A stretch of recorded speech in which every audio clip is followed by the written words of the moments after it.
Hello students, नमस्कार। चलिए मैं फिर से अपने चैनल आपका स्वागत करता हूं। तो हम बात करने वाले हैं यूपी बोर्ड 2024 में आने वाले 10th क्लास के मैथ पेपर की। जैसे कि मैंने आपको बताया था, मैं पहली वीडियो में जो आपके ऑब्जेक्टिव टाइप 20 क्वेश्चन थे किस प्रकार हल करना है ये बता चुका हूं। तो अगर आपने वो वीडियो नहीं देखी तो पहले उसे देख लें, ठीक है। उसमें आपको बोर्ड एग्जाम से रिलेटेड महत्वपूर्ण बातें और टिप्स और ट्रिक्स बताई गई हैं, ठीक है। जैसे हम 90+5% नंबर ला सकते हैं, ठीक है।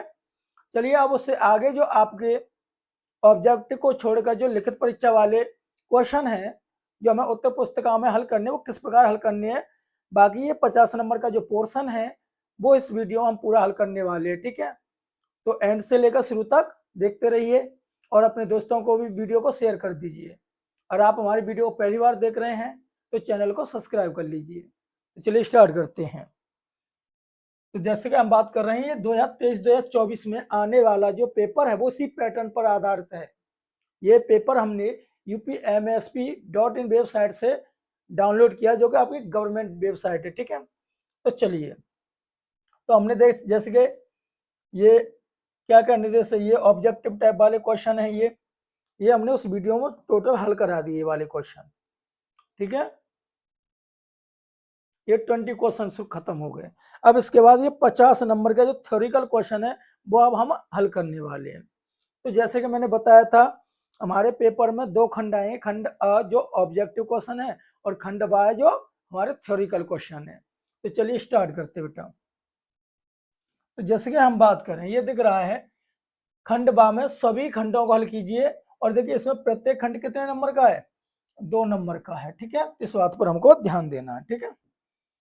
जैसे कि हम बात करें आंसर नंबर, तो देखो ये, तो हमें ये बताना भी किस तरीके से हल करना है। तो देखो बेटा, हमें सबसे पहले ये डाल लेना अपनी कॉपी में, जब भी लिखें तो क्रमवाइज पेपर को हल करना है। और सबसे पहले लिखना है क्या, प्रश्नोत्तर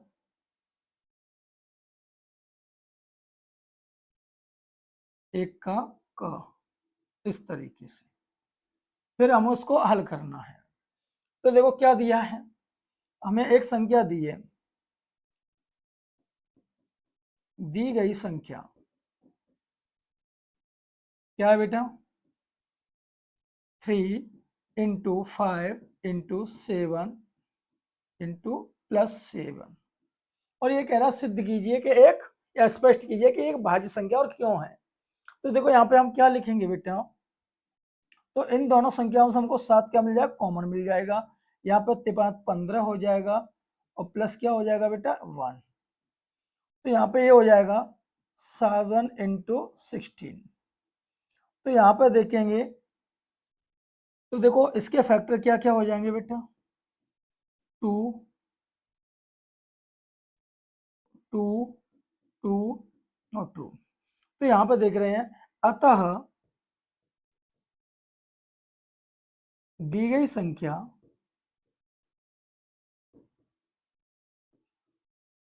के 2 से अधिक अपवर्तक हैं,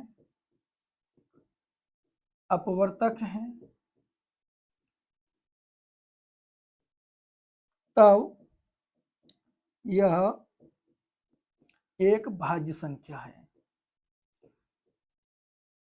क्या है, भाज्य संख्या। और भाज्य संख्या होती है उसके केवल कितने अपवर्तक होते हैं, 2 अपवर्तक होते हैं, ठीक है। तो चलिए जल्दी से नोट कर लीजिए, इसको नोट कर लिया। चलिए अब अगले क्वेश्चन को हल करते हैं, इसको रेज कर देते हैं, ठीक है। जल्दी से नोट कर लीजिए, वीडियो को रोककर भी नोट कर सकते हैं, ठीक है। स्क्रीनशॉट ले लें आप। चलिए अब बात करने वाले हम क्वेश्चन नंबर 2 की, ठीक है ना। तो देखिए बेटा, यहाँ पे क्या हो जाएगा, देखो प्रश्न उत्तर, तो आपको इसी प्रकार से लिखना है जैसे मैं बता रहा हूं आपको, उसी प्रकार से। इसको इरेज कर दीजिए।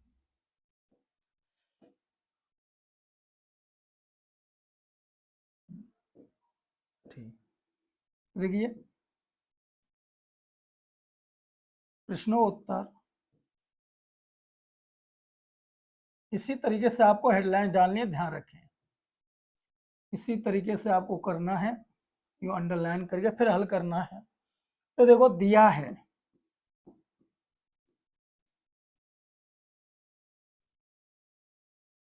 cot थीटा इक्वल टू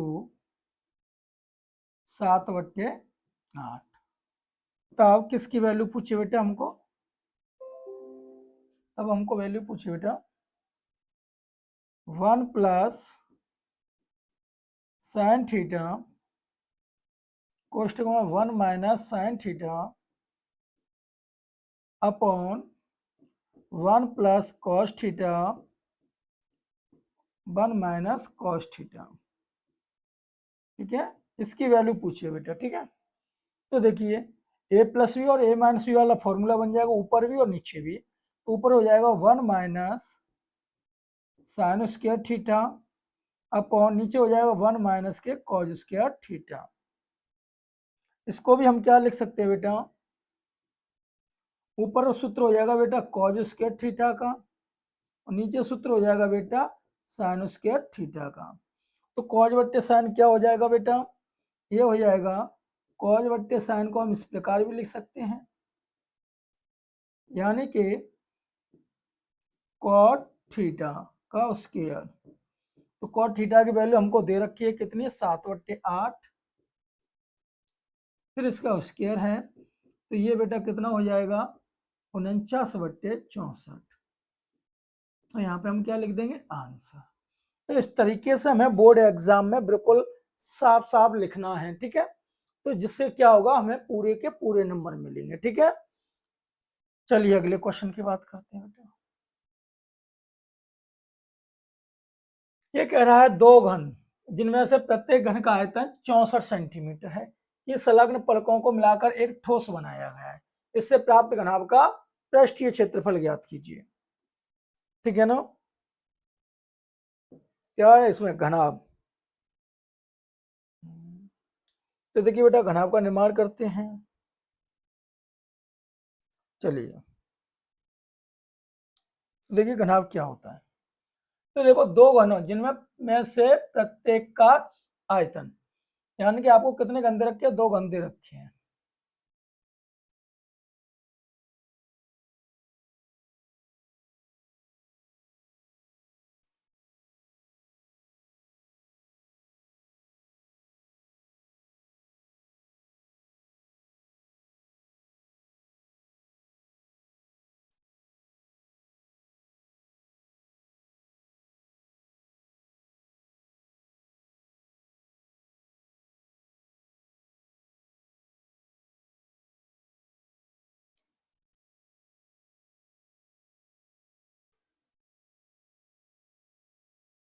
इस तरीके से आपको 2 गंदे रखे बेटा। ठीक है, इस बात का ध्यान रखें।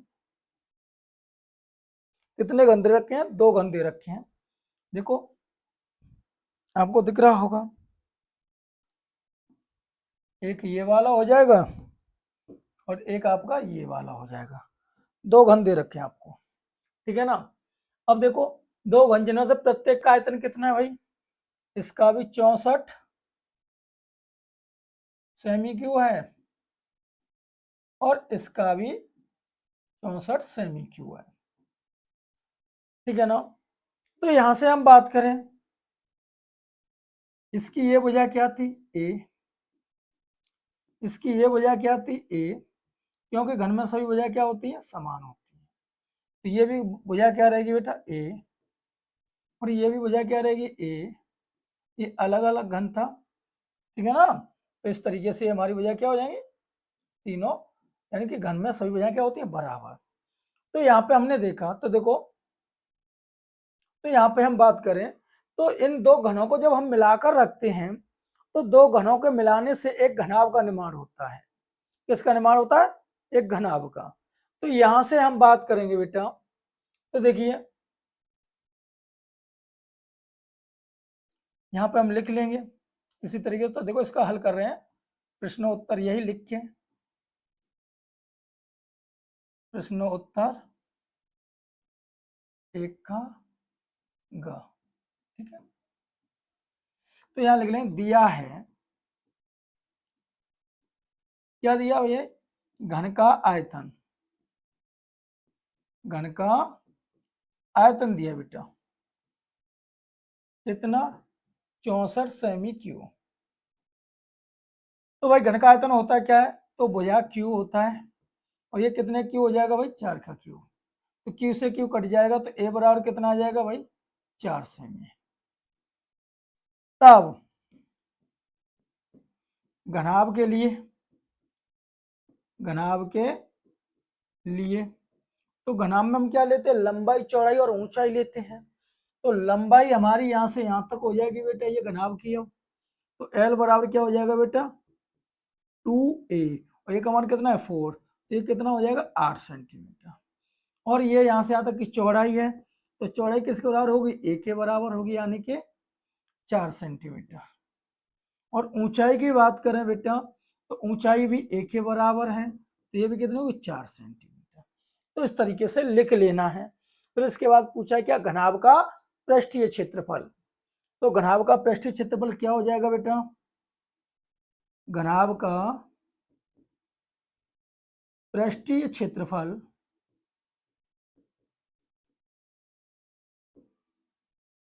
एस बराबर 2 कोष्टक में L B plus B H plus H L, इसमें वैल्यू पुट कर देंगे बेटा। तो देखो 2 लंबाई और चौड़ाई, तो 8 चौक 32, बी और एच का मान, तो बी एच का मान क्या, 4 4 16 हो जाएगा मल्टीप्लाई करके, एच का मान 4 है, एल का मान 8, तो ये भी कितना हो जाएगा बेटा 32। जब इसको हम बेटा हल करेंगे तो ये आ जाएगा कितना, 2 इंटू यानी कि 16 32 32 64 32 32 64 80 हो जाएगा। हल करेंगे तो ये कितना निकलेगा बेटा, 160 क्या सेमी स्क्वायर। तो ये हमारा क्या हो जाएगा बेटा, आंसर हो जाएगा। तो चलिए जल्दी से हल कर लीजिए बेटा, नोट कर लो, वीडियो को रोक कर भी नोट कर सकते हो, समझ सकते हो, या पुनः वीडियो को बैक करके और अच्छी तरीके से भी समझ सकते हो। तो चलिए अगले क्वेश्चन की तरफ बढ़ते हैं बेटा। माध्य ज्ञात कीजिए, क्या ज्ञात कीजिए बेटा, माध्य। तो देखिए निम्नलिखित आंकड़ों का माध्य ज्ञात कीजिए, ठीक है ना। तो देखो बेटा माध्य ज्ञात करना है, तो वही बात फिर से हमें हेडिंग डालने लिए इसी तरीके से,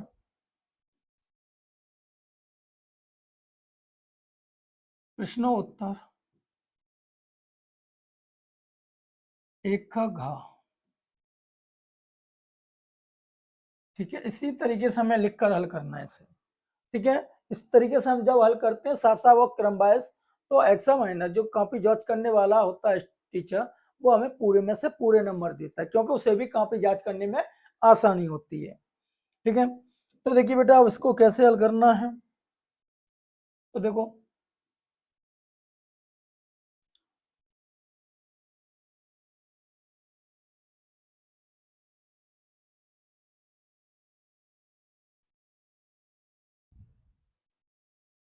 चलिए,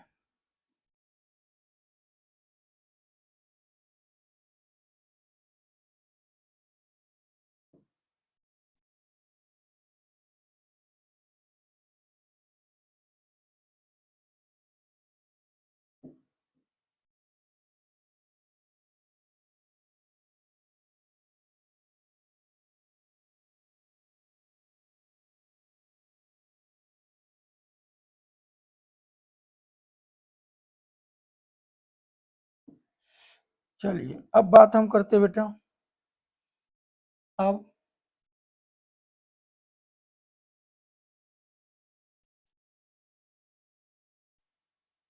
इस तरीके से आपको लाइन खींचनी है। पहले हमको वर्ग अंतराल को लिख लेना है, इसमें क्या है, वर्ग अंतराल। तो वर्ग अंतराल में क्या दिया भाई, 10 से 20, 20 से 30, 30 से 40, 40 से 50, 50 से 60, 60 से 70। ठीक है, अब इनका निकाल लेते क्या, मध्यमान एक्स आई। तो 10 और 15 20 के बीच में क्या होगा, 15। फिर यहाँ पे क्या हो जाएगा, 25, 35, 45, 55 और 65। ठीक, फिर हमको लेना है क्या भाई, बारंबारता।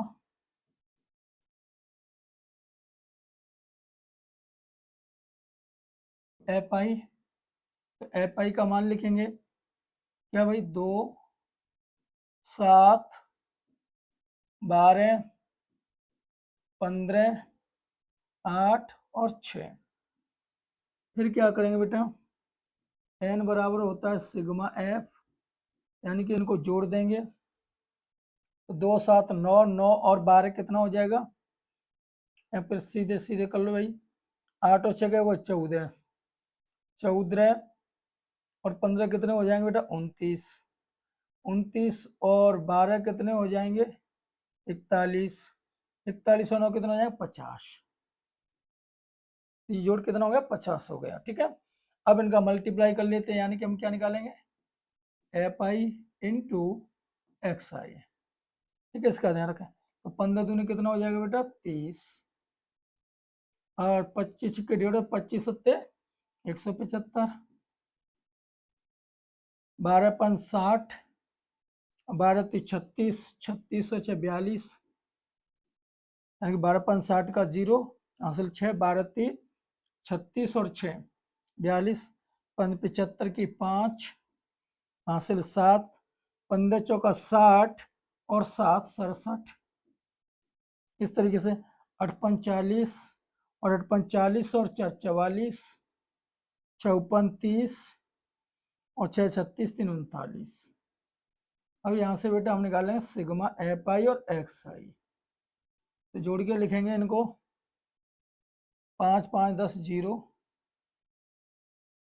3 और 7 10, 10 2 12, 12 और 7 19, 19 और 4 23, 23 और 9 32, 32 1 33, हासिल 3, 5 5 और 6 11, 11 और 4 15, 15 और 3 15 और 3 18। एक और पुनः हल कर लेते हैं, 5 6 11, 11 और 4 15 और 3 18। 5 6 11 11, यहाँ से हासिल भी तो बची थी बेटा हमारी, कितनी, 33 की 3 लिखी थी हमने। तो 5 6 11, 11 और 4 15, 15 3 18 और 18 3 कितना हो जाएगा, 18 3 21 हो जाएगा बेटा। कितना हो जाएगा, 21।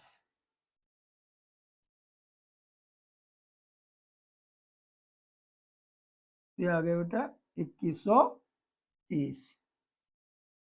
ठीक है, अब इसको करना है क्या, हल। ठीक है ना, तो देखिए, तो इधर लिख लेंगे, तब समांतर माध्य या माध्य बात एक ही है, समांतर माध्य एक्स बार बराबर सिग्मा आई एफ एक्स आई बट्टे सिग्मा एफ, या एन भी लिख सकते हैं। ऊपर वाली वैल्यू कितनी है, 21।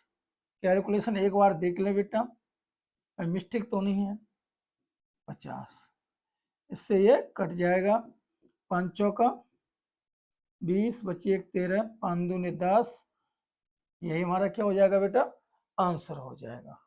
ठीक है, तो चलिए जल्दी से नोट कर लीजिए, कहीं कैलकुलेशन में दिक्कत हो तो देख लें बेटा। ठीक है, वैसे पूर्णतः सही है। चलिए अगले क्वेश्चन की बात करते हैं बेटा। ये दे रखा है, अब यहाँ पे हम बात करने वाले बेटा आपकी, तो देखिए इसकी, तो आपको हर प्रश्न के उत्तर का देते समय इसी तरह लिखनी है, प्रश्नों उत्तर एक का अमा। ठीक है, तो इस तरीके से। ठीक है, तो देखिए क्या क्या है इसमें, करना क्या है, बिंदु हमको क्या दिया है, दिया है, क्या दिया भाई, ये कोई बिंदु है -4,6, ठीक है ना, ये कोई P बिंदु है हमने मान लिया, और ए के निर्देशांक दे रखे है बेटा हमको,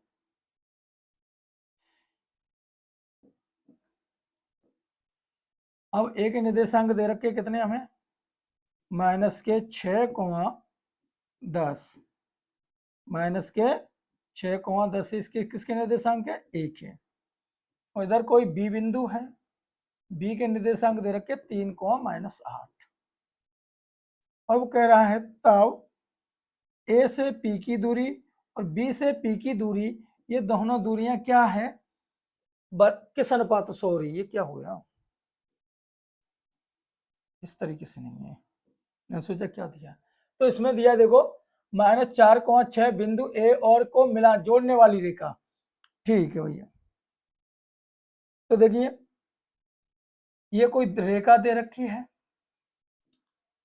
ये ए है और ये क्या है, बी, ए के निर्देशांक क्या दे रखे बेटा, -6,10, और इसके निर्देशांक क्या दे रखे 3,-8, और ये P कोई बिंदु है बेटा, P क्या है, कोई बिंदु है जिसके निर्देशांक दे रखे -4,6, ठीक है, तो ये किस अनुपात में विभाजित करता है इस रेखा को, तो हमने मान लिया ये भाई के अनुपात 1 में विभाजित करता है, यहां से यहां तक की जो वैल्यू के है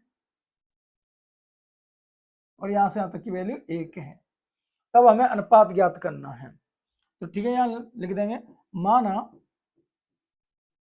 के अनुपात 1 में विभाजित करता है, ठीक है, विभाजित करता है, अब ये अंत्य विभाजित में हो सकता है, बाह्य विभाजन में हो सकता है, हम अंत्य विभाजन ज्ञात कर रहे हैं, अगर कुछ नहीं कहता है तो हमें केवल अंत्य विभाजन वाला ही टॉपिक लगाना है, तो कैसे हल करना है, देखिए इसका मल्टीप्लाई इसमें 3k, पहले इसका इसमें किया, फिर एक का इसमें करेंगे तो -6 बटे k+1 कॉमा बाई की वैल्यू चलाएंगे तो -8k,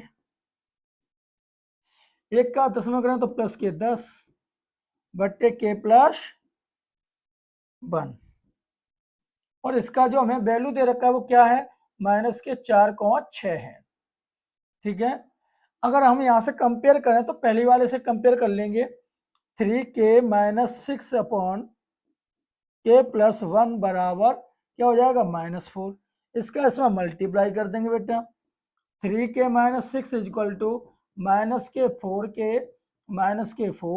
4 के इधर लाएंगे तो क्या हो जाएगा, जुड़ जाएंगे, यानी कि 7k और 6 उधर जाएगा प्लस की, तो उधर क्या रह जाएगा 2, क्या रह जाएगा, प्लस की हो जाएगी तो 2, तो k बराबर आ जाएगा क्या, 2/7, अर्थात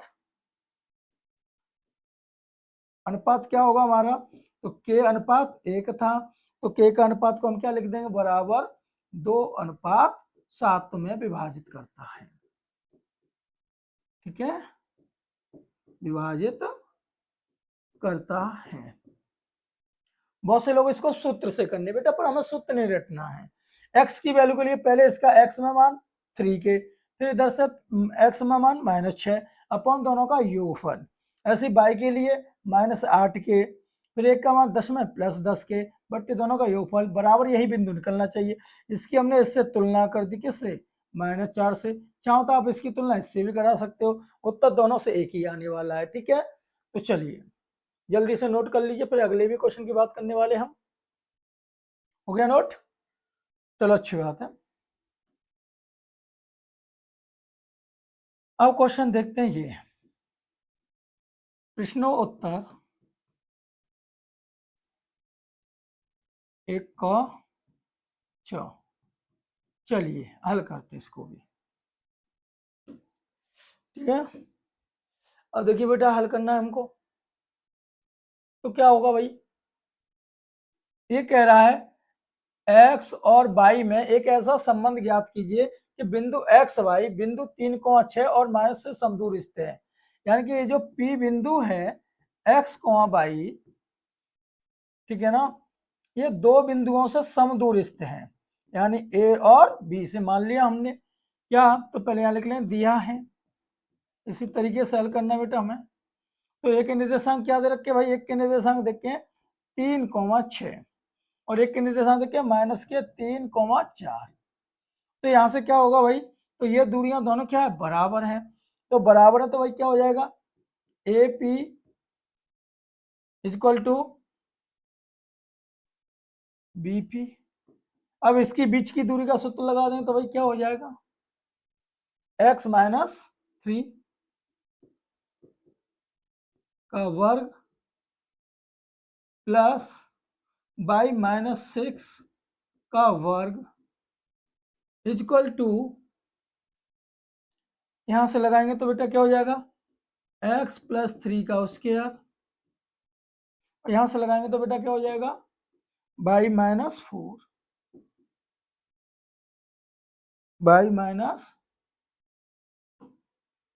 4 का स्क्वायर। तो देखो भाई बीच की दूरी का सूत्र लगाया जो d बराबर आप लोग पढ़ते हैं क्या, x1 - x2 का whole square plus y1 - y2 का होल स्क्वायर, यही वाला सूत्र लगा दिया बेटा, ठीक है ना। तो दोनों तरफ से रूट कैंसिल आउट हो जाएगा। तो इसका होल वर्ग खोलें तो क्या खुलेगा भाई, फिर x² + 9 + -6x हो जाएगा बेटा, -6x। इसका करेंगे तो बेटा क्या हो जाएगा, y² प्लस 36 -12y हो जाएगा।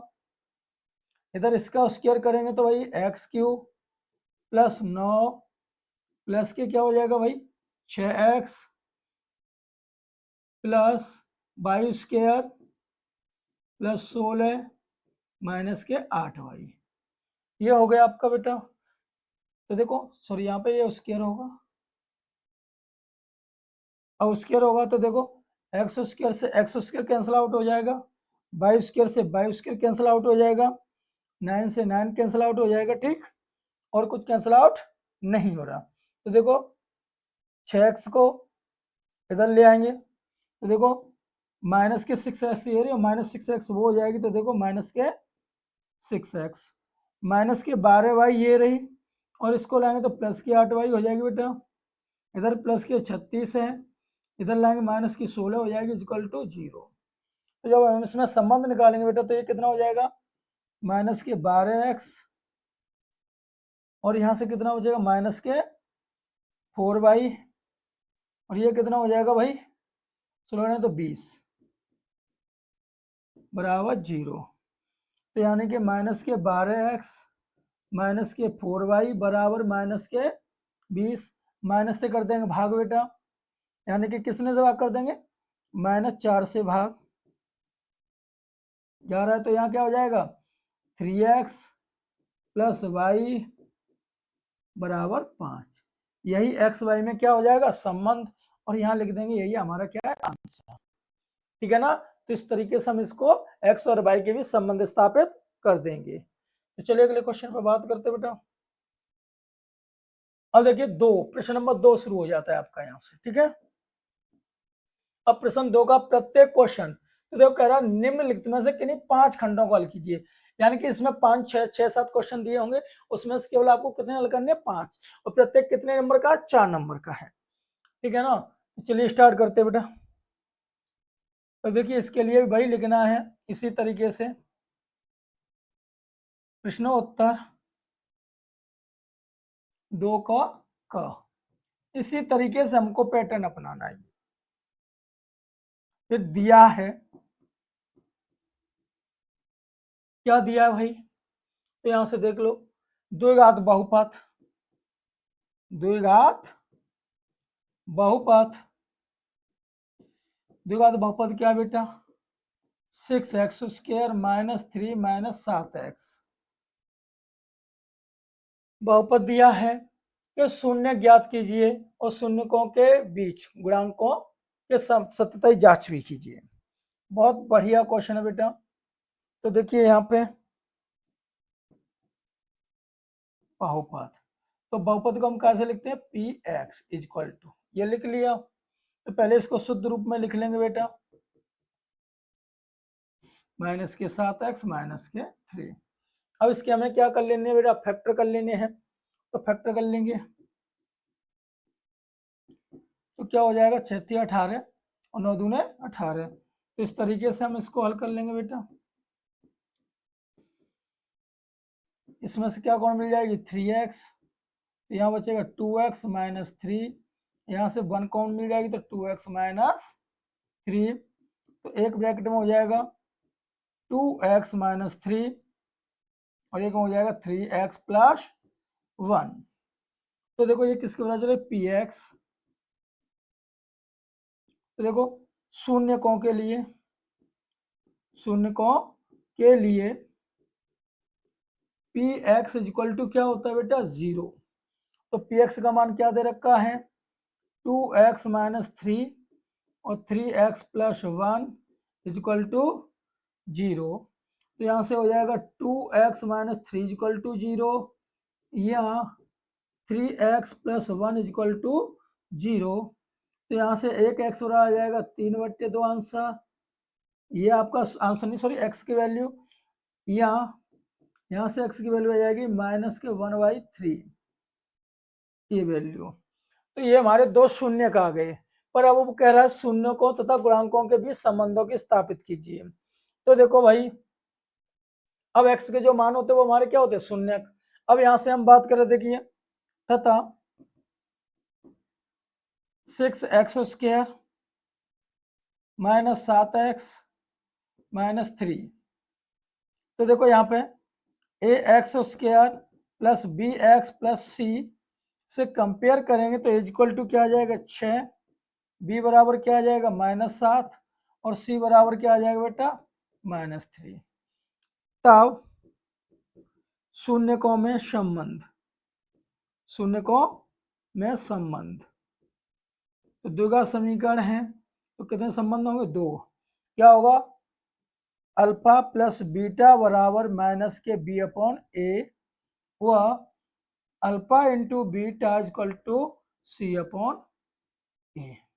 तो देखो अल्फा का मान यानी पहला एक्स का मान कितना है, 3/2, बीटा का मान का है -1/3, इधर बी का मान कितना है भैया, तो बी का मान है -7, कहेगा माइनस तो माइनस हो, प्लस ए का मान क्या है, 6। तो देखो इसको हल करें तो 3 × 3 = 9 और 2 एकन यानी कि 9 माइनस 2 बट्टे कितना हो जाएगा, 6 बराबर 7/6। तो इधर भी 7/, क्या हो गया, 6। तो देखो दोनों बराबर आ गए कि नहीं आ गए बेटा, तो संबंध क्या हो गया, स्थापित हो गया। ऐसे इधर करना है, तो देखो मूलों का गुणनफल यानी 3/2 गुणा माइनस के 1/3, इधर करेंगे तो सी की वैल्यू -3, ए का मान 6। तो देखो 3 से 3 कट जाएगा, तो इधर आ जाएगा -1/2 और इधर भी आ जाएगा क्या, -1/2। तो ये हमारा क्या हो गया, गुणांकों के बीच संबंध की सत्यता की जांच हो गई, यानी कि दोनों के संबंध कैसे है, सही है। तो चलिए जल्दी से नोट कर लीजिए बेटा। इसी तरीके से हमें बोर्ड एग्जाम में पेपर कॉल करना, ध्यान रख लें ये बात, ठीक है ना। चलिए वीडियो को रोककर भी नोट कर सकते हैं बेटा, अच्छी तरीके से समझ लें वीडियो को, समझ लेना। इस बार इस टाइप का एक क्वेश्चन आने वाला है, ठीक है ना। चलिए, दो संख्याओं के वर्गों का अंतर, अब इसको हल करने वाले हैं, यानी कि प्रश्नोत्तर 2 का ख। बहुत ही बढ़िया क्वेश्चन है और इस टाइप का एक क्वेश्चन लगभग हर बार आता ही आता है। ये कह रहा है दो संख्याओं के वर्गों का अंतर 180 है, छोटी संख्या का वर्ग बड़ी संख्या का 8 गुना है, तो दोनों संख्याएं ज्ञात कीजिए, ठीक है ना। तो यहां क्या करेंगे भाई, माना दो संख्या x व y है, जहां x y से क्या है, बड़ी है। तो ध्यान रखें, तो देखो प्रश्नानुसार, अब क्या चलेंगे बेटा, प्रश्नानुसार। तो देखिए प्रश्नानुसार चलेंगे, इसको सही लिख लें। प्रश्नानुसार तो क्या कह रहा है, दो संख्याओं के वर्गों का अंतर, तो यानी कि X square minus Y square कितना है 180। दो संख्याओं के वर्गों का अंतर 180 है। ठीक, समीकरण फर्स्ट। तथा छोटी संख्या का वर्ग, छोटी संख्या कौन सी है बाई का वर्ग बड़ी संख्या का 8 गुना है, यानी बड़ी संख्या क्या है x का 8 गुना है। तो दोनों संख्या, ये समीकरण सेकंड। तो देखिए तब एक्स स्क्वायर बाई स्क्वायर की जगह क्या रख देंगे माइनस के 8x। अब 180 को उधर ले आएंगे तो प्लस की हो जाएगी, माइनस की हो जाएगी बराबर 0। इसके हमें क्या कर लेने बेटा फैक्टर, क्या कर लेने हैं फैक्टर। तो ठीक है, तो यहाँ से फैक्टर क्या हो जाएगा बेटा x square minus 18x plus 10 minus 180 बराबर 0। तो x यहाँ से x कौन मिल जाएगी, तो x माइनस 18, यहाँ से हमें 10 कौन मिल जाएगी, तो यहाँ 10x होगी बेटा, तो 10 मिल जाएगी, तो यहाँ हो जाएगा x माइनस 18। तो यहाँ से एक ब्रैकेट में x माइनस 18 और एक में x प्लस 10 बराबर 0, अर्थात x माइनस 18 इक्वल टू 0 या x प्लस 10 बराबर 0। x बराबर आ जाएगा 18 और x बराबर आ जाएगा माइनस के 10। माइनस वाला वैल्यू है, ये क्या हो जाएगा अमान्य। ठीक है ना। तो यहां से हम बात कर रहे हैं तो दो तब संख्याएं,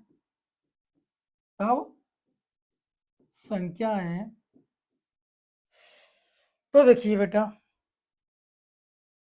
बाई स्क्वायर बराबर क्या हो जाएगा एक्स की जगह 18 अट्टे 144, तो बाई बराबर कितनी आ गई 12।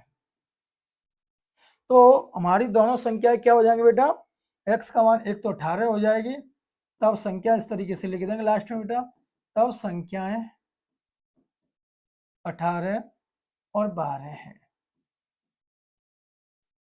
ठीक है ना, इस बात का ध्यान रख लें। हो गया, चलिए अगले क्वेश्चन की तरफ बढ़ते बेटा।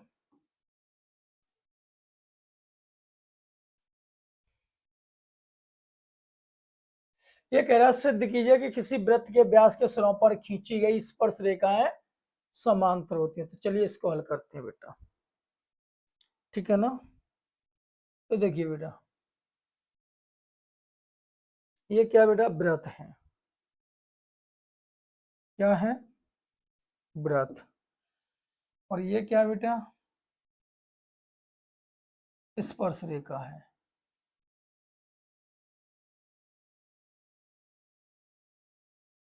ऐसे करके नहीं, यूं करके ले लो इसको।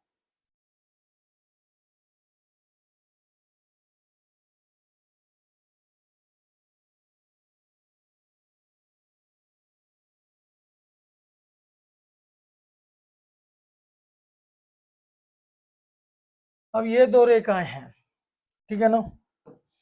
अब इस पे हम बात करने वाले हैं क्या भाई, ये इसका व्यास है भाई, ये इसका सेंटर है ओ। अब यहां से हमने देखा तो हम एक बात अच्छी तरीके से जानते हैं। तो देखो हमने मान लिया ये क्या है भाई ए बी, और ये रेखा है क्या सी डी। ठीक है, और ये क्या हो गया भाई ई और एफ। तो देखो इसमें हम क्या लिखेंगे, हम जानते हैं कि स्पर्श रेखा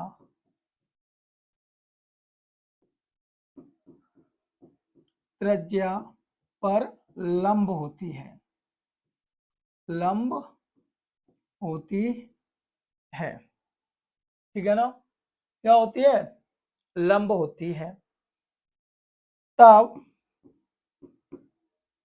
कोण C F O is equal to 90 degree और कोण ओ, सॉरी उधर से ले लेंगे, यानी कि D F O is equal to 90 degree तथा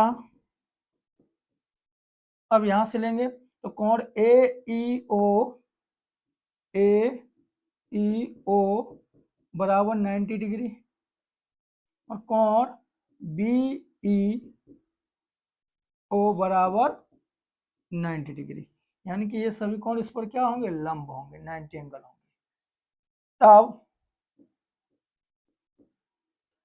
कोण C F O is equal to कोण बी ई ओ, यानी कि ये वाला कोण और ये वाला कोण बराबर होंगे किससे, तथा ऐसे कोण डी एफ ओ कोण ए ई ओ, यहां लिख दें किससे, परिभाषा से, एकांतर कोण की परिभाषा से, एकांतर कोण की, तो एकांतर कोण है तब ए बी समांतर सी डी, बस इतना ही समय इसमें हल करना था। यानी कि ये वाली जो रेखा है ये इसके क्या होगी, समांतर होगी, इसकी परिभाषा से, एकांतर कोण की परिभाषा से, जिसमें हमारी ई एफ किसका काम करेगी, तिर्यक रेखा का काम करेगी। ठीक है ना, तो चलिए नोट कर लीजिए, हो गया ना। चलिए अगले क्वेश्चन की बात करते हैं बेटा। सिद्ध कीजिए किसी बाह्य बिंदु से किसी वृत्त पर खींची गई स्पर्श रेखाओं के बीच के कोण स्पर्श बिंदुओं को मिलाने वाली रेखाखंड केंद्र पर अंतरित कोण का संपूरक होता है। ठीक है ना, तो ये क्वेश्चन आपको बेटा करना है पूरी तरीके से। ठीक है, ये क्या करना है, आपको करना है। इसका डायग्राम खींच देता हूं मैं बेटा। ठीक है ना, मैं बता दूंगा इसमें क्या क्या करना है आपको। ठीक, और समझिए क्या कह रहा है इसमें। सिद्ध कीजिए किसी बाह्य बिंदु से किसी वृत्त पर खींची गई स्पर्श रेखाओं, तो देखो बेटा ये कोई बाहरी बिंदु है, अब यहां से ये एक रेखा खींची गई और एक रेखा ये खींची गई, ये दो रेखाएं खींची गई हैं। ठीक है ना, और तो कह रहा है ये इसका क्या बेटा, सेंटर है, ये रेखा इस पर और ये रेखा इस पर क्या होगी, लंब होगी। ये क्या है, ओ, इसको मान लीजिए ए, इसको मान लीजिए बी और इसको मान लीजिए सी। तब वो कह रहा है तो रेखाओं के तो सिर्फ खींची गई स्पर्श रेखाओं के बीच का कोण, यानी कि ये वाला कोण स्पर्श बिंदुओं को मिलाने वाली रेखाखंड द्वारा केंद्र पर अंतरित कोण का संपूरक होता है। यानी कि इन दोनों का कोण कितना होता है, ये 180 अंश होता है। ये आपको बेटा सिद्ध करना है। ठीक है ना, तो इस बात को ध्यान रख लें। तो ठीक है, कर सकते हो ना, कर सकते हो।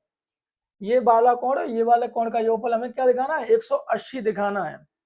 कैसे करेंगे आपको अच्छी तरह पता है, चलिए कर लोगे, चलो मैं करा देता हूं। देखिए तो हम क्या करेंगे, हम एक रेखा इस तरीके से खींच लेते हैं, इसका अर्धभाज समद्विभाजक। ठीक है, ये खींच लिया हमने। तो देखिए बेटा क्या करना है, त्रिभुज ओ बी सी में हम जानते हैं, तो देखो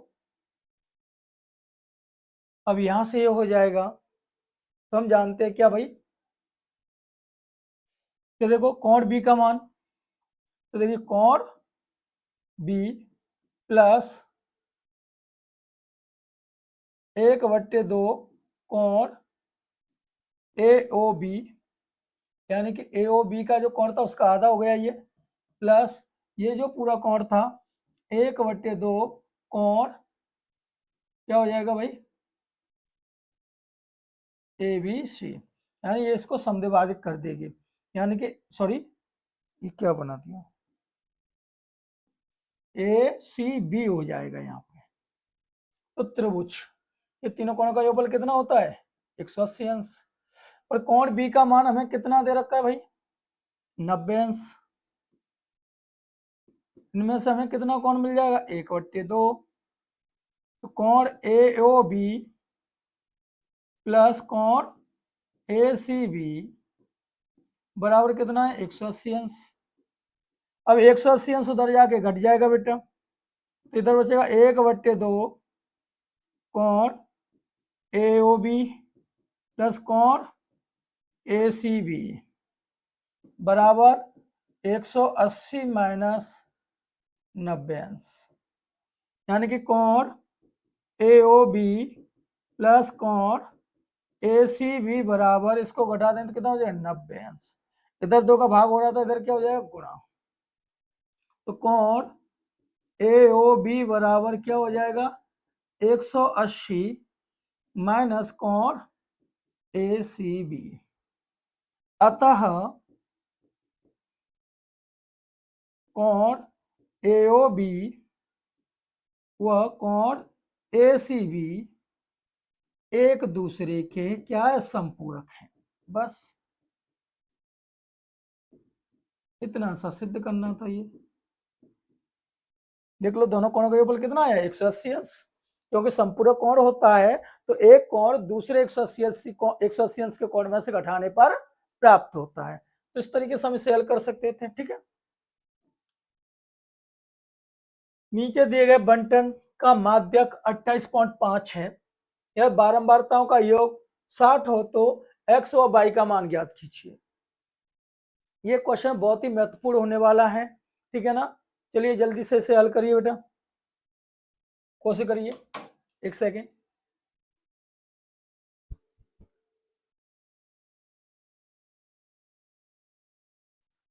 तो चलिए बेटा, चलिए इसको हल करके देखते जल्दी से। चलिए, तो देखिए बेटा हमें करना क्या है, ये क्वेश्चन दिख रहा होगा आपको। चलिए थोड़ा से लेसर कर देते हैं।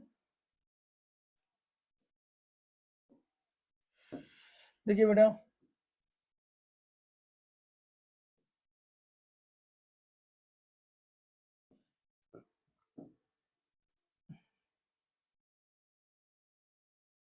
ये कर लिया। ठीक है,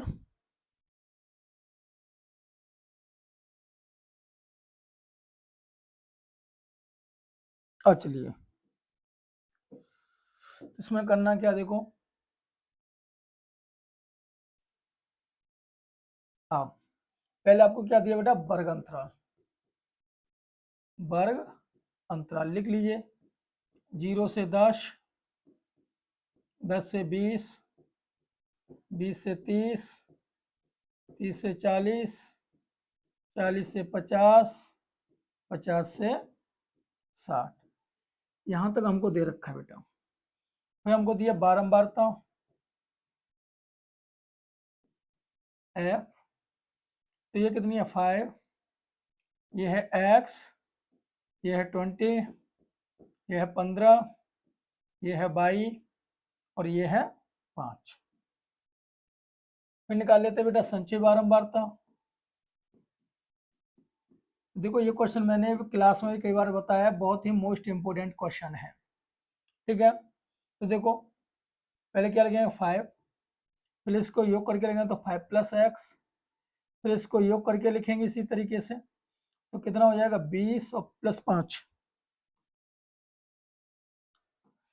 यानी 5 इसमें जाए तो 25 + x, फिर इसको इसमें जोड़ें तो क्या हो जाएगा बेटा 40 + x, फिर इसको इसमें जोड़ें तो ये क्या हो जाएगा 40 + x + y, फिर इसको इसमें जोड़ेंगे तो ये हो जाएगा क्या 45 + x + y। अब यहाँ पे देखो हमें दिया क्या है उस बात पर ध्यान देना है। देखो दिया है क्या, दिया बेटा माध्यक ME = 28.5, तो 28.5 दिया है, तो ये किस अंतराल में होगा बेटा? ये इस अंतराल में होगा, तो ये हमें ध्यान देना है, ठीक है ना। और बारंबारताओं का योग, यानी कि यहां से हम बात कर लें, सिग्मा एफ आई की जो वैल्यू दे रखी है वो है 45,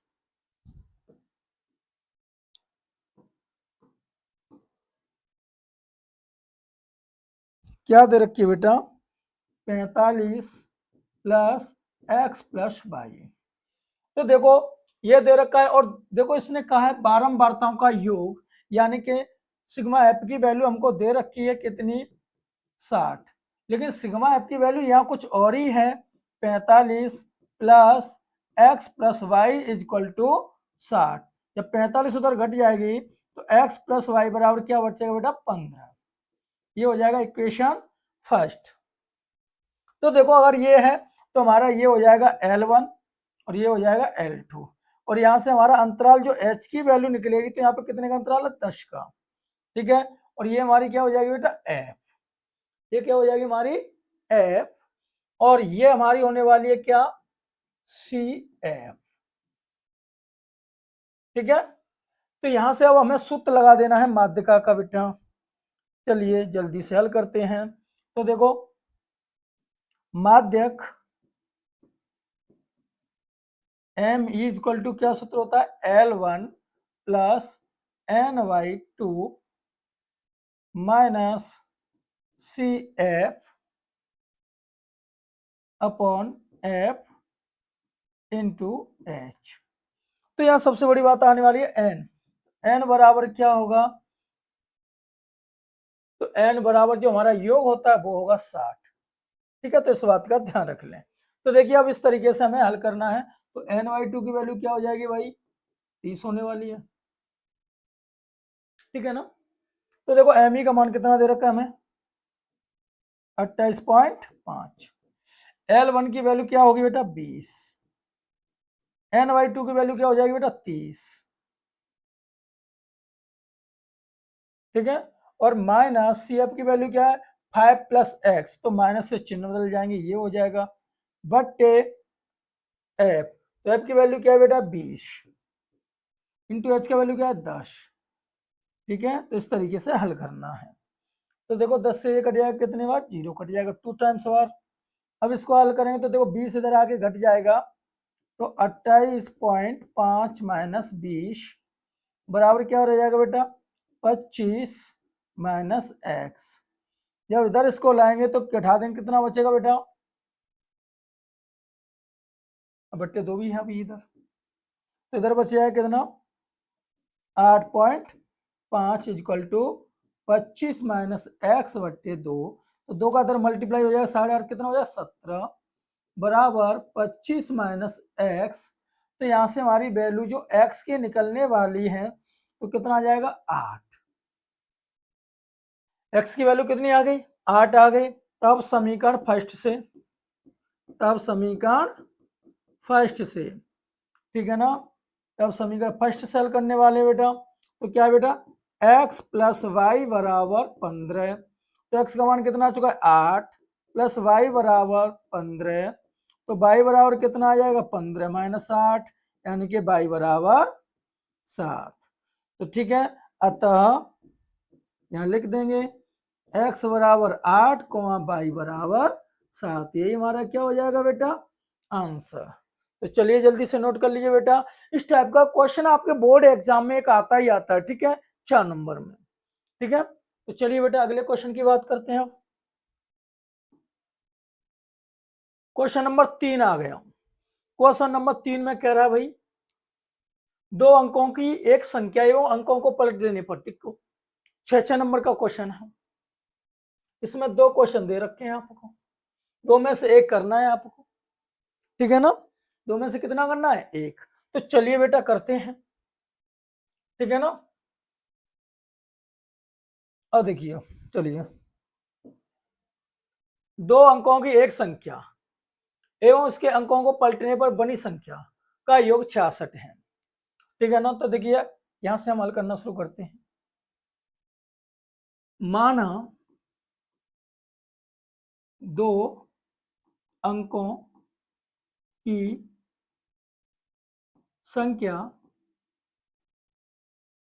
एक्स वाई है, ठीक है ना। तब प्रश्नानुसार, अब प्रश्न के अनुसार चलेंगे बेटा। तो देखो वो कह रहा है दो अंकों की एक संख्या एवं उसके अंकों को पलटने पर बनी संख्या, यानी कि एक्स वाई और पलटने पर बनेगी बाई एक्स, अंकों का योग कितना हो जाता है 66। तो यहाँ सबसे बड़ी बात यह है कि हम संख्या का जब विस्तार रूप लिखते हैं तो इकाई के अंक में 1 का गुणा होता है, दहाई के अंक में 10 का गुणा होता है, सैकड़े के अंक में 100 का गुणा होता है। तो देखो यहाँ पे इकाई का अंक 22 है तो इसको 22 लिखेंगे, एक्स दहाई का अंक है तो इसमें 10 का गुणा हो जाएगा, प्लस ऐसे इसको एक्स इकाई का अंक तो एक्स रहेगा, प्लस बाई को गुणा दहाई का अंक तो 10 बाई हो जाएगा, बराबर क्या हो जाएगा बेटा 66 दे रखा है ये, कितना 66। तो देखो x और 10x कितना होगा बेटा 11x, ऐसे बाई और प्लस 10 बाई कितना होगा 11 बाई, इक्वल टू कितना हो गया बेटा 66। 11 से भाग दे देंगे पूरे समीकरण में तो x प्लस वाई बराबर कितना है 6। ये आपका समीकरण फर्स्ट बन गया बेटा।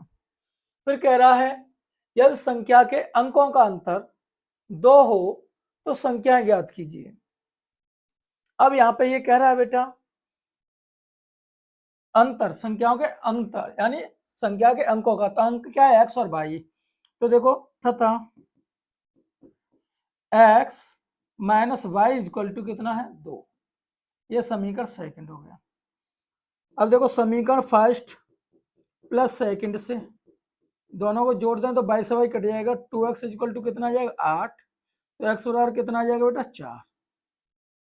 अब समीकरण फर्स्ट से तो x की जगह 4 रख देंगे, प्लस y बराबर 6, तो y बराबर आ जाएगा कितना 2। अब इष्ट संख्या क्या हो जाएगी भाई एक्स वाई, तो एक्स वाई थी तो एक्स का मान 4 है, वाई का मान 2 है, तो ये हो गया, ठीक है। यही हमारा क्या हो जाएगा बेटा आंसर। चलिए जल्दी से नोट कर लीजिए, देखो 6 नंबर का कितना छोटा क्वेश्चन दे रखा है, ठीक है, बहुत ही सरल सा क्वेश्चन है, ठीक। अब हम बात करने वाले बेटा नेक्स्ट क्वेश्चन की, तो ठीक है वीडियो को रोक कर नोट कर लेना, समझ ले अच्छी तरीके से। अगला क्वेश्चन है 5 वर्ष पूर्व नूरू की आयु सोनू की आयु की 3 गुनी थी, 10 वर्ष बाद नूरी की आयु सोनू की आयु की 2 गुनी हो जाएगी, तो नूरी और सोनू की आयु कितनी है। तो यह मान लेंगे बेटा, माना किसकी नूरी की आयु x वर्ष व सोनू की आयु y वर्ष है, तब प्रश्नानुसार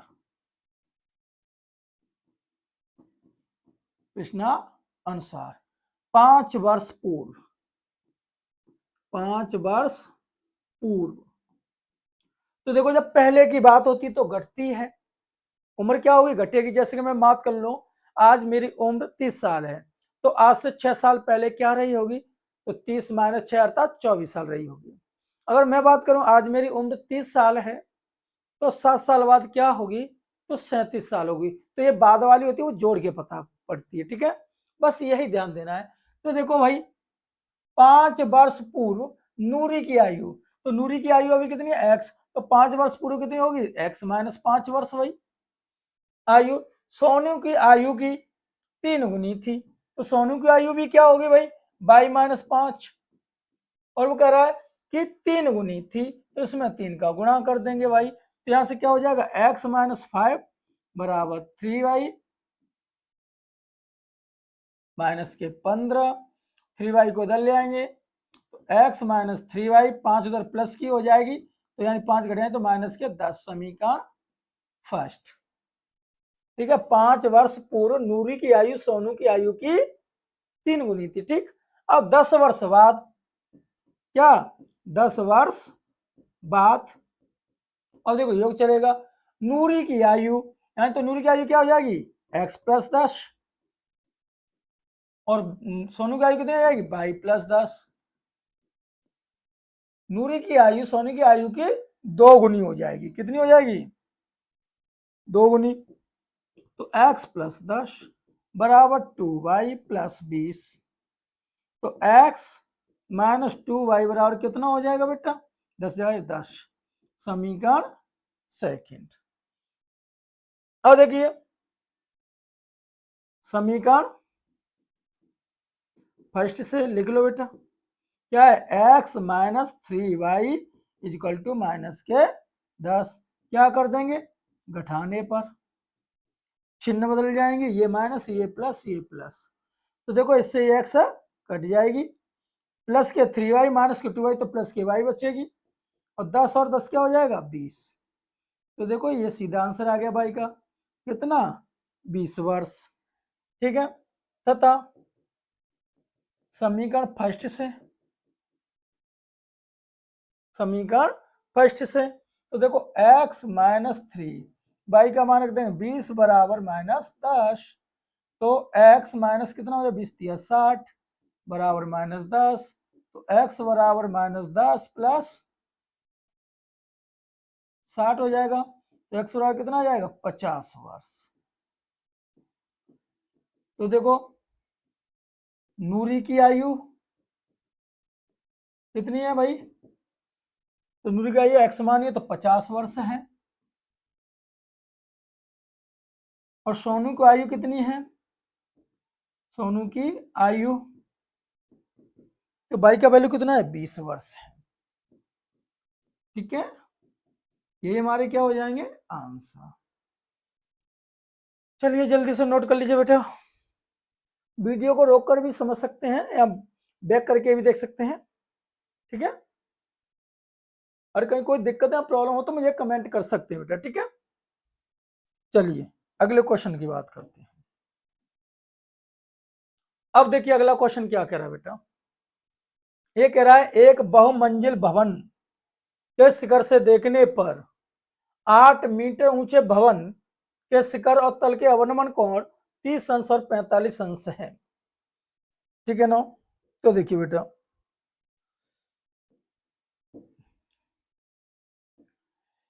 एक बहुमंजिल भवन, तो बहुमंजिल का मतलब बहुत सी मंजिलें हैं तो वो ऊंचा भवन होगा बेटा, ये मान लिया हमने। देखने पर एक 8 मीटर ऊंचे भवन, एक ये 8 मीटर ऊंचा भवन है बेटा, ये कितना है 8 मीटर ऊंचा भवन है बेटा। मीटर ऊंचे भवन के शिखर, तो शिखर ये रहा बेटा, और तल, तल ये रहा, के अवनमन कोण क्रमशः। तो देखिए बेटा इस तरीके से, तो यहाँ पे हम बात करेंगे बेटा, इसका अवनमन कोण कितना है 30 अंश, तो इसका कितना है 45 अंश। अवन कोण ऊपर बनते हैं, तो तब हम यहाँ भी देखेंगे बेटा इसको, तो यहाँ पे ये भी कितने का हो जाएगा 45 अंश, और ये कितने का हो जाएगा 30 अंश एकांश कोण से। ठीक है ना, बहुमंजिल भवन की ऊंचाई और दोनों भवनों के बीच की दूरी ज्ञात कीजिए, यानी कि इसकी ऊंचाई ज्ञात करनी है बेटा, और इनकी बीच की दूरी क्या है x है। तो हमने देखा कि ये पूरी h है, तो इसको नाम दे दो, ये हो जाएगा a b c d और e। तो देखो यहां से यहां तक h है और यहां से यहां तक 8 है, तो ये कितनी रह जाएगी भाई, तो ये रह जाएगी h - 8 ये वाली। ठीक है, तो यहाँ पे ध्यान रखना है। तो देखिए तो यहाँ लिख लेंगे बेटा, माना भवन की ऊंचाई, भवन की ऊंचाई h है तथा भवनों के बीच की दूरी x है। ठीक, अब बात करते हैं तब त्रिभुज, एक तो बना है आपका क्या एबीसी में, एबीसी समकोण है, समकोण है तो क्या करेंगे भाई तो ये आधार दिया, ये लंब दिया है। तो देखो tan 45 अंश बराबर आधार लंब बट्टे आधार। tan 45 की वैल्यू हो जाएगी 1 h अपॉन x, x बराबर क्या हो जाएगी h, समीकरण फर्स्ट। अब दूसरे त्रिभुज में ले लेंगे तथा त्रिभुज, देखो एक त्रिभुज समकोण और है, ए ई डी समकोण है। और ये समकोण कहाँ पर भैया, ये यहाँ पर बन रहा है बेटा, सॉरी हाँ यहीं पे ये, यहाँ पे ये, ठीक है। तो उसमें ले लेंगे क्या है 33, क्यों, क्योंकि ये x है तो ये दूरी भी क्या होगी बेटा x ही होगी। तो उसमें ये लंब हो जाएगा, ये आधार, तो लंब कितना है बेटा h माइनस 8 बट आधार कितना x। tan 30 की वैल्यू कितनी होती है 1/√3 बराबर h माइनस 8 अपॉन x, ठीक है ना, समीकरण फर्स्ट से। तो 1/√3 h माइनस 8, x की जगह क्या करते हैं h, h से करते हैं गुणा भाई, क्या करते हैं गुणा, तो क्या हो जाएगा h बराबर √3 h माइनस 8, 8 को ले आएंगे इधर, इधर हो जाएगा √3 h माइनस h, यानी कि 8 माइनस √3 माइनस 1 h। तो यहां से अमल करेंगे तो बेटा h बराबर क्या आ जाएगा 8/√3 माइनस 1, हर का परमेय कर देंगे बेटा, तो ऊपर हो जाएगा 8√3 प्लस 1/3 माइनस 1, यानी कि h बराबर आ जाएगा बेटा 8√3 प्लस 1/2, 2 से कटे 4, h बराबर क्या आ जाएगा बेटा 4√3 प्लस 1। और देखो यही हमारे h है, तो यही हमारी क्या होगी भवनों के बीच की दूरी होगी, ठीक है। अतः ऊंचाई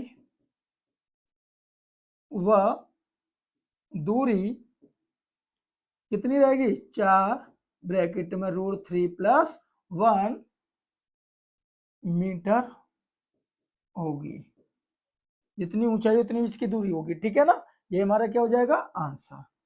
तो देखो ये 4 का एक क्वेश्चन इसका अथवा वाला भी नेक्स्ट पेज में दिया होगा, ठीक है। तो चलिए बेटा अगले क्वेश्चन की बात करते हैं। देखिए जैसे कि मैंने बताया था, हाँ तो देखो ये वाला क्वेश्चन अभी करा दिया मैंने, अब इस वाले क्वेश्चन को देखना है, ठीक है। तो देखिए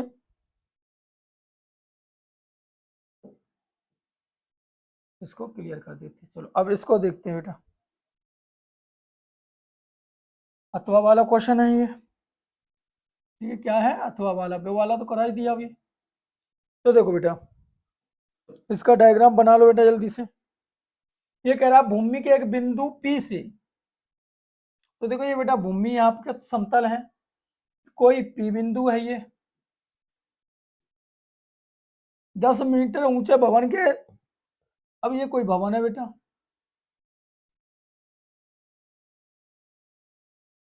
दस मीटर ऊंचा क्या है ये भवन है। भवन के शिखर का उन्नयन कोण 30 अंश है, तो यहां से यहां तक का कोण कितना है 30 अंश है। भवन के शिखर पर एक ध्वज को लहराया गया है और पी से ध्वज के शिखर का उन्नयन कोण 45 अंश है।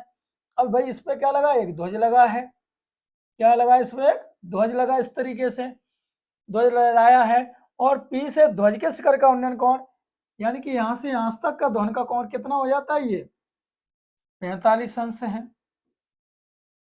तो ध्वज दंड की लंबाई और बिंदु P से भवन की दूरी ज्ञात कीजिए। तो भवन से दूरी ये क्या हो गई a, और इसकी ऊंचाई क्या हो गई h। अब इसको नाम दे दो भाई A B C D, ठीक है ना। तो स्वयं भाई फिर करना है, तो यहां लिख लेंगे माना बीच की P बिंदु से दूरी, P बिंदु से दूरी x तथा ध्वज की लंबाई एच है। तो देखो यहाँ पे कौन कौन से त्रिभुज बनने हैं, तब त्रिभुज ए बी पी में, तो यहाँ देखो यहाँ सी कहाँ ले लिया, इसे मत मानो, यहाँ पे सी ले लेंगे, यहाँ पे क्या था पी,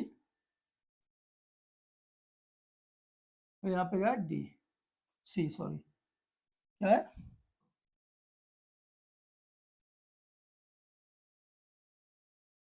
यहाँ पे सी हो जाएगा। ठीक है, तो देखो ए बी पी यानी कि इस वाले समकोण त्रिभुज में, तो ये भी समकोण है, तो देखिए ए बी पी में क्या लेंगे भाई, तो tan 30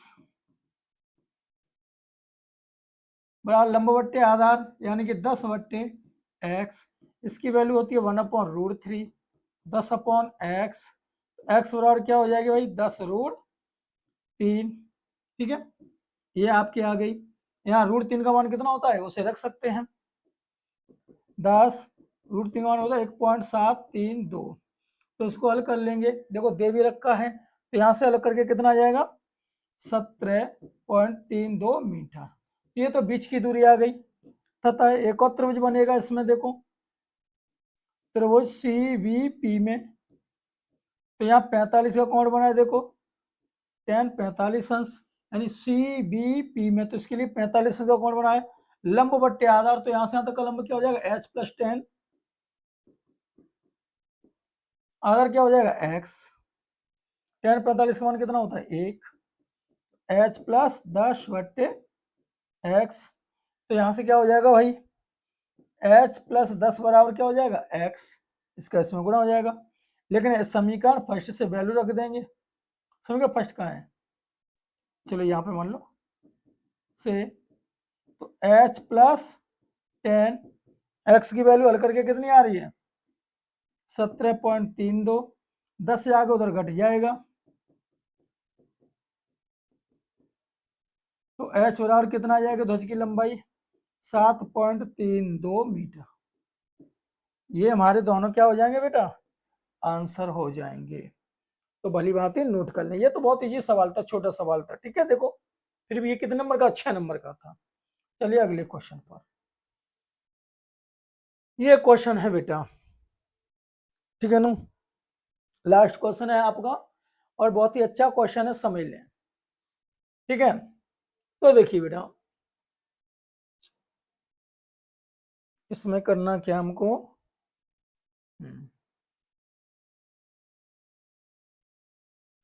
चलिए ये कह रहा है एक बर्तन एक उल्टे शंकु के आकार का है। ठीक है ना, तो समझने की कोशिश करिएगा, क्या इसका डायग्राम इसमें है शंकु वाला, नहीं है, ऐसे नहीं है जान, कोई बात नहीं। चलिए तो देखो इसका डायग्राम कैसे बनेगा भाई, इसका डायग्राम यही बनाते हैं। तो इसका ये उल्टे शंकु के आकार का है, तो इसका मतलब ये इस तरीके से है।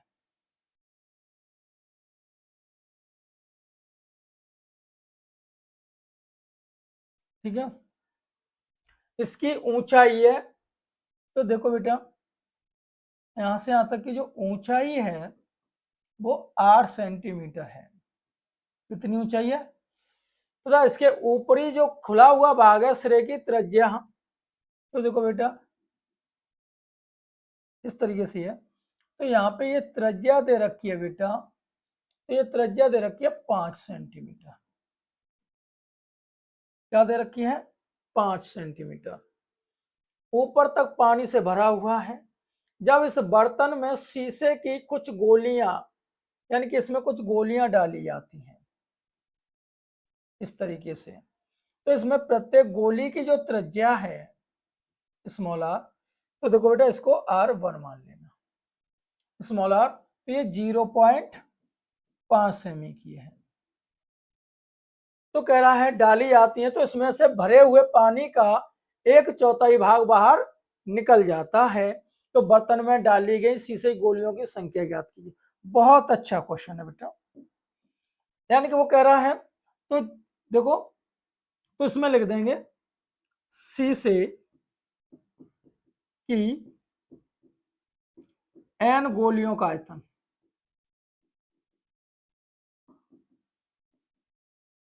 आयतन जो होगा वो किसके बराबर होगा बेटा? शंकु के आयतन का 1/4 इसके बराबर होगा। तो n गोलियों का आयतन देखिए, तो n तो रहेगा, गोली का आयतन कितना होता है बेटा? 4/3 पाई आर क्यू होगा। शंकु का आयतन क्या होगा बेटा? 1/3 पाई आर डैश स्क्वायर होगा इंटू एच इंटू 1/4। इसको हल कर लेंगे बेटा, तो देखो π/3 से π/3 कट जाएगा, ठीक है। n इंटू 4, स्मॉल r की वैल्यू कितनी रखी है? 0.5, यानी कि इसको हम क्या लिख सकते हैं भाई? 1/2 भी लिख सकते हैं। तो 1/2 का क्यूब बराबर r1 की वैल्यू क्या बेटा? 5 सेंटीमीटर, तो 5 का वर्ग हो जाएगा। h का मान कितना है? 8 इंटू 1/4। तो यहाँ से हम करेंगे बेटा n इंटू 4/1/8, तो इससे कितनी टाइम्स कटेगा? 2 टाइम्स। यहाँ पे 25 और यहाँ से कई बार करना है? 2, तो 2। तो n बराबर 25 गुणा 2, इधर भी 2 का भाग हो रहा है तो वो भी इधर पहुंच जाएगी। तो n बराबर कितनी गोलियां आ जाएंगी? 100 गोलियां बेटा। कितनी गोलियां डालनी पड़ेंगी हमें? 100 गोलियां डालनी पड़ेंगी। यही हमारा क्या हो जाएगा? आंसर हो जाएगा। बहुत ही इजी सा क्वेश्चन था, बहुत ही छोटा क्वेश्चन है। देखिए 6 नंबर में सिर्फ समझने वाली बात है, ठीक है। तो ध्यान रखना है कि यहाँ पे जितनी भी गोली डाली गई है तो उन्हीं गोलियों के द्वारा पानी बाहर निकला है। तो जितनी गोली डाली गई होंगी उनका आयतन और निकाले गए पानी का आयतन क्या होगा? बराबर होगा, ठीक है ना। इस बात का ध्यान रखें। अगले क्वेश्चन की बात करते हैं बेटा। चलिए जल्दी से कॉपी कर लीजिए इसे।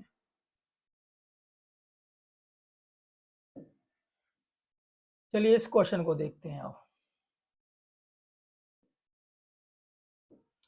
ये कह रहा है एक गोलाकार कांच के बर्तन की एक बेलन के आकार की गर्दन जिसकी लंबाई एक गोलाकार कांच के बर्तन की एक बेलन के आकार की गर्दन है जिसकी लंबाई 8 सेंटीमीटर है और व्यास 2 सेंटीमीटर है, जबकि गोलाकार भाग का व्यास 8.5 सेमी है, ठीक है ना। तो देखिए बेटा,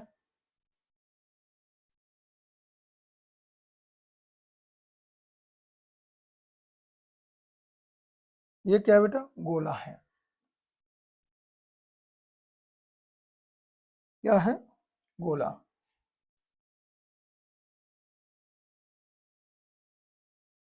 और गोला है, गोला की गर्दन है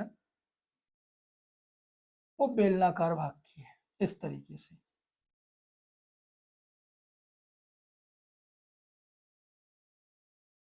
इस तरीके से। और तो देखो बेलन के आकार की गर्दन है जिसकी लंबाई कितनी है? 8 सेमी है। ये क्या भाई? 8 सेमी है। और व्यास डी बराबर कितना है? 2 सेमी। तो यहां से आर कितनी हो जाएगी बेटा? 1 सेमी, ठीक है।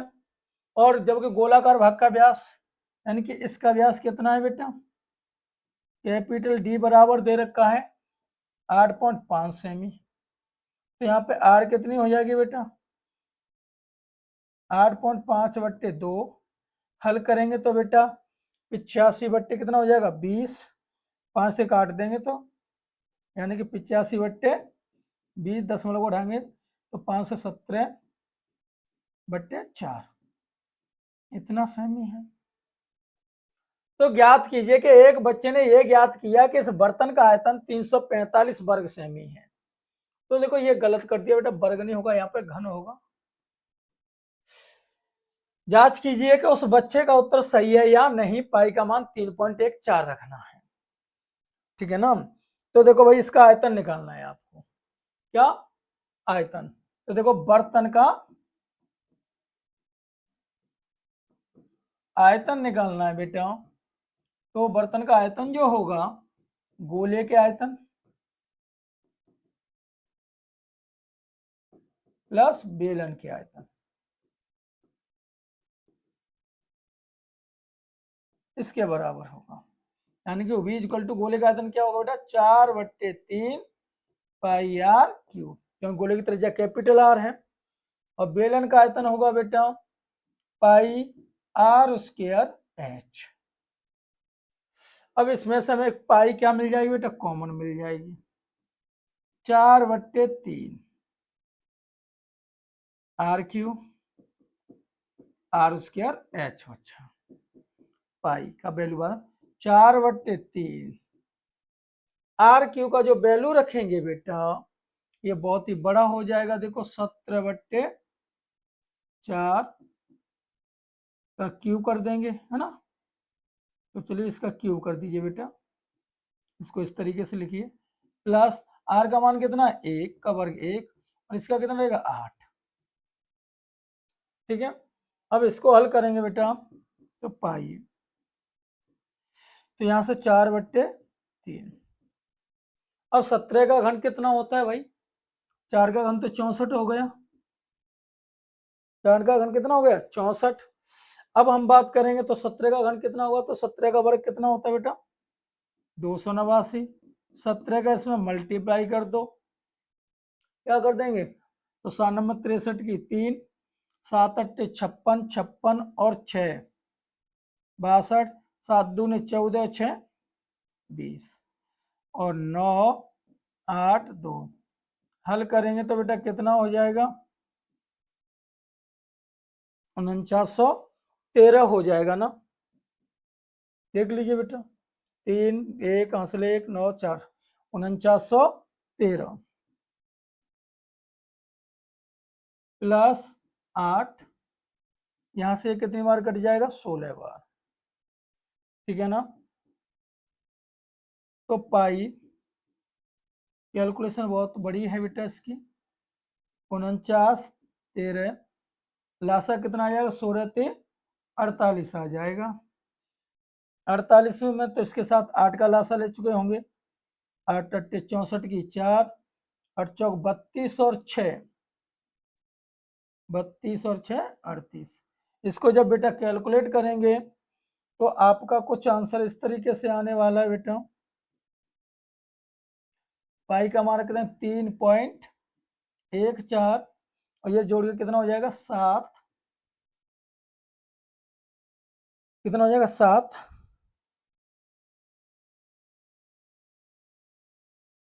चलो 7 8 और 1 9, 9 3 12 की 2,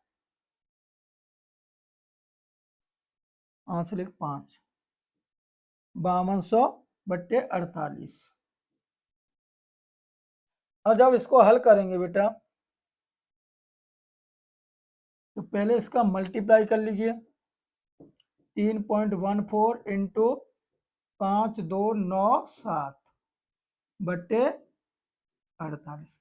जब आप इसकी कैलकुलेशन कर लेंगे बेटा तो देखना है आपको क्या ये उत्तर 345 है या नहीं। ठीक है, तो आपको इसकी कैलकुलेशन करके हमें पता करना है क्या इसको हल करके 345 आ रहा है तो उस बच्चे का उत्तर सही है, अगर 345 हल करके नहीं आ रहा है तो उस बच्चे का उत्तर गलत है। अगर आपने हमारी वीडियो पूरी देखी है तो मुझे इसका उत्तर कैलकुलेशन करके कमेंट में जरूर बताएं। ठीक है, यहीं पे हमारा पेपर पूरा होता है। ठीक है, आपने अगर वीडियो पूरी देखी है तो इसका आंसर मुझे कमेंट करके जरूर बताएं कि इसको हल करने के बाद 345 के बराबर आ रहा है या नहीं। तो मेरी वीडियो यहीं पर पूरी समाप्त होती है, अगली वीडियो के इंतजार के लिए तैयार रहिए। जय हिंद, जय भारत।